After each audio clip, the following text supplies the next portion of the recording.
À quoi ressemble Dieu? Si on pose cette question par rapport à sa nature, il n'y a pas de réponse possible.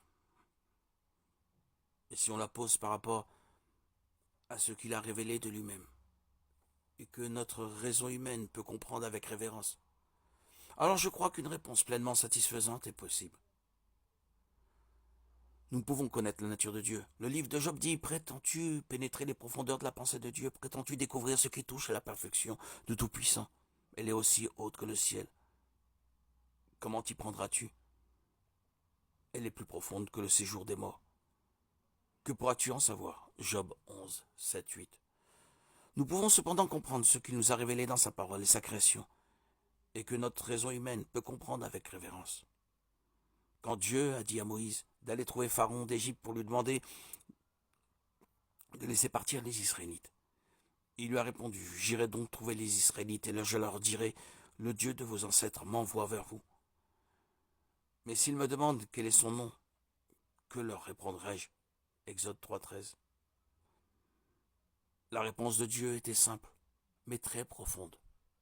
Dieu dit à Moïse: je suis celui qui suis. Et il ajouta: voici ce que tu diras aux Israélites: je suis, m'a envoyé vers vous. Exode 3,14. Le texte hébreu dit littéralement: je suis ce que je suis, j'être ce que j'être. Ce nom révèle que Dieu est purement existant, ou comme l'expriment d'autres, purement actuel, qu'il existe et n'a pas la possibilité de ne pas exister.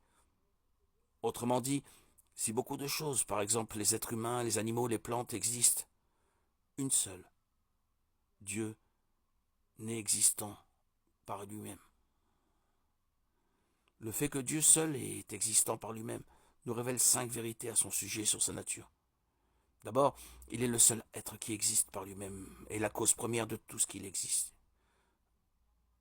Jean 5, 26 nous dit tout simplement: le Père a la vie en lui-même.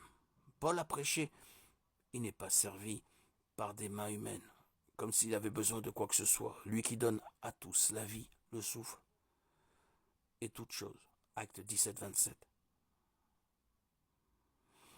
Ensuite, il est un être nécessaire, dont la non-existence est impossible.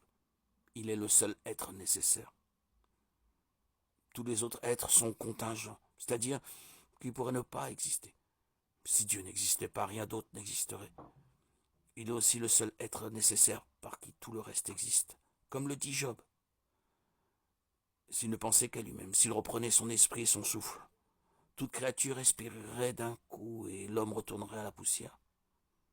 Job 34, 14, 15. Il est aussi un être personnel. Dans ce contexte, ce terme ne décrit pas sa personnalité, par exemple drôle, avenant, mais son intentionnalité. Il a une volonté créée et dirige les événements à sa guise. Le prophète Ésaïe a écrit: souvenez-vous des tout premiers événements. En effet, c'est moi qui suis Dieu. Il n'y en a pas d'autre. Je suis Dieu et personne n'est comparable à moi. Je révèle dès le début ce qui doit arriver, longtemps à l'avance, ce qui n'est pas encore mis en œuvre. Je dis: mon projet se réalisera, je mettrai en œuvre tout ce que je désire. Ésaïe 46, 9, 10.